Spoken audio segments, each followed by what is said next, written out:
Welcome back. All right, so today we are going to discuss the career of Brad Richards, who didn't retire that long ago. And yet I did not get a career video done at the time that he retired.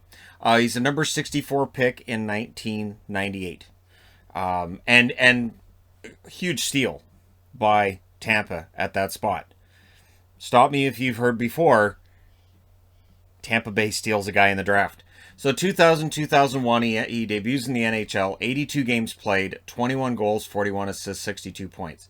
He finished second in Calder voting, and he's on the all-rookie team. So excellent debut by Brad Richards.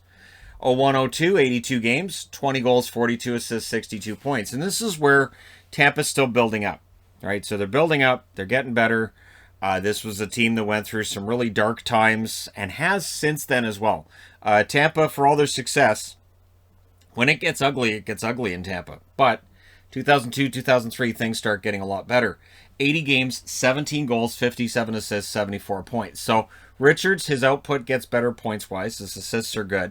11 games in the playoffs, 5 assists. So Tampa's now in the playoffs. They're getting there. 03-04, suddenly they're one of the best teams in the league. 82 games, 26 goals, 53 assists, 79 points. And it's a big year for Brad Richards. 23 games in the playoffs, 12 goals, 14 assists, 26 points, and a Stanley Cup. So he gets the Stanley Cup. He also wins the Lady Byng and the Conn Smythe. So if you are of the belief that Brad Richards should be in the Hall of Fame, which is going to be a debate I think we're going to have for a while, he seems, to me it seems like he's the kind of player who it might take a little while to get him in there, but once he's in, people won't debate it too much. But again, this is the season where when you look back at his career, you could say, that really does feel like a season that should put a guy into the conversation for the Hall of Fame. Does it take him over the top? No, but there are events later on that I think might. So we have the lockout season in 04-05. So we go to 05-06. 82 games, 23 goals, 68 assists, 91 points. 68 assists is very impressive in any era. 5 games in the playoffs, 3 goals and 5 assists for 8 points. So they don't defend their Stanley Cup, which losing the 04-05 season might have hosed them out of any chance of repeating. And so enough changes were made by the time the 06 playoffs roll around that they're out in the first round.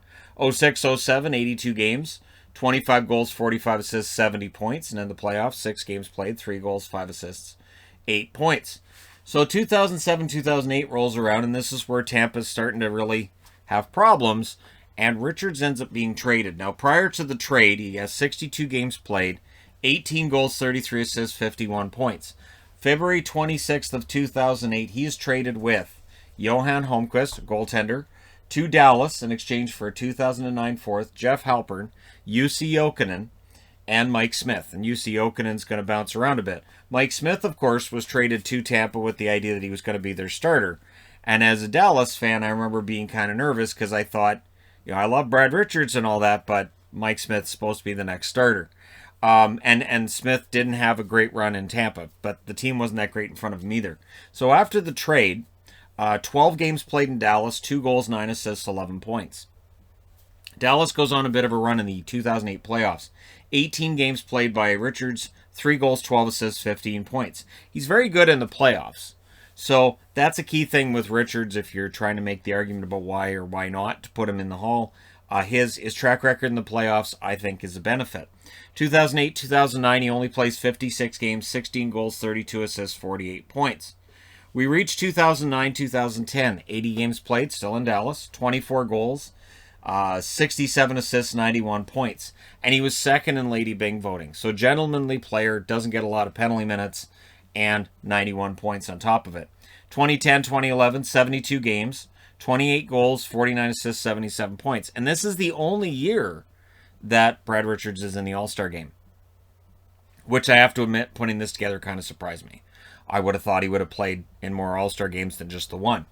So, and I remember there being some debate about whether or not Dallas should rent him out at the deadline in 2011. They didn't.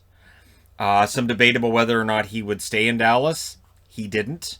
So he signs a contract with the New York Rangers. A very lucrative contract with the Rangers. It had people scratching their heads a bit that it seemed like it was a bit of a lot of money that he signed for on July 2nd of 2011. So 82 games played during that first season with the Rangers, 25 goals, 41 assists, 66 points. In the playoffs, 20 games played, 6 goals, 9 assists, 15 points. So in the 3 years that Richards is there, the Rangers went on a nice long playoff run twice. 2012-2013, lockout shortened season, 46 games, 11 goals, 23 assists, 34 points. In the playoffs, 10 games played, only the 1 goal. So the debate really is, are they getting their money's worth with Richards for what he signed for? And it's a 9-year deal that he had signed for as well. So 2013-2014, in the third year of the 9-year deal, plays 82 games, 20 goals, 31 assists, 51 points. In the playoffs, again, long run by the Rangers in the playoffs, 25 games, 5 goals, 7 assists, 12 points. But his contract is cumbersome. It's an issue. So the New York Rangers, on June 20th of 2014, not long after the end of the 2014 playoffs, they bought him out with 6 years left. Now, according to Cap Friendly, he still shows on the books until 2026, but there's no cap penalty, so there's no money penalty on it. It just shows his dead cap and his name's there. And so, yeah, they bought him out. July 1st of 2014, another team says, we'll take him, and it's the Chicago Blackhawks. In 2014-2015, 76 games, 12 goals, 25 assists, 37 points. So his offense has dropped substantially. But his deal with the Blackhawks was for a lot less money than what the Rangers were paying him. 23 games in the playoffs, 3 goals, 11 assists, 14 points, and a Stanley Cup ring. So, again, with Brad Richards, if you want to make that argument with people, you can look and say, look, he had 2 Stanley Cups, 3 appearances in the finals, and teams that he was on tended to go on nice long runs. You can mention Dallas as well as having a decent run while he was there, and his role played in those runs. 2015-2016, on July 1st of the 2015 offseason, he signs as an unrestricted free agent with a Detroit team that's still trying to make sure they get into the playoffs and still trying to, recreate previous success rather than embrace the rebuild that they would shortly after. But he plays 68 games in what would prove to be his final year, 10 goals, 18 assists, 28 points. In 5 playoff games, he has 1 goal. So that would prove to be his final season, and he retired. He ends up playing 1,126 games in his career, 298 goals, 634 assists, which is 77th on the all-time list, and 932 points. By career totals, it is understandable if he kind of falls through the cracks a little bit. But then you get to the playoffs. 146 games, 37 goals, 68 assists, 105 points. Very good production in the playoffs. He does have multiple cup rings with more than one team. You can use that argument to get him into the Hall of Fame. Absolutely. I think Richards and LeCavalier are in a similar spot when it comes to Hall of Fame consideration. Both of them ended up falling short of 1,000 games or 1,000 points. And when you realize, well, 04-05's wiped out, that's why that argument loses a little bit. And of course, you lost some points too in 2012-2013 when you had the lockout shortened season. So his career earnings, according to Cap Friendly, $104,511,911. So I don't think he's overly upset about not being in the Hall of Fame to this point, because I think he's fine with it. But again, we didn't have a Hall of Fame induction last year. We're going to have a Hall of Fame induction this year. Does Brad Richards make the cut? So let me know what you guys think in the comment section below.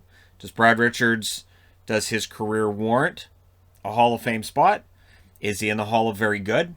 The only thing that's preventing me from putting him in the THG Hall of Fame right now is I think he still probably makes the actual Hall of Fame. So I do think that eventually he gets in. I just don't know how long it's going to take. There are a lot of players who are outside the Hall of Fame right now that we can make arguments for. And are those arguments for the other players stronger than the ones for Richards? Or is Richards the multiple cup rings? And, he's the Lady Byng. He has a Conn Smythe trophy. He does have that hardware that adds to the argument. But let me know your thoughts in the comment section below as always. Don't forget to hit like and subscribe if you're browsing your way through. You just happened upon this video. Thank you guys so much for watching, for all your support. I will talk to you again soon.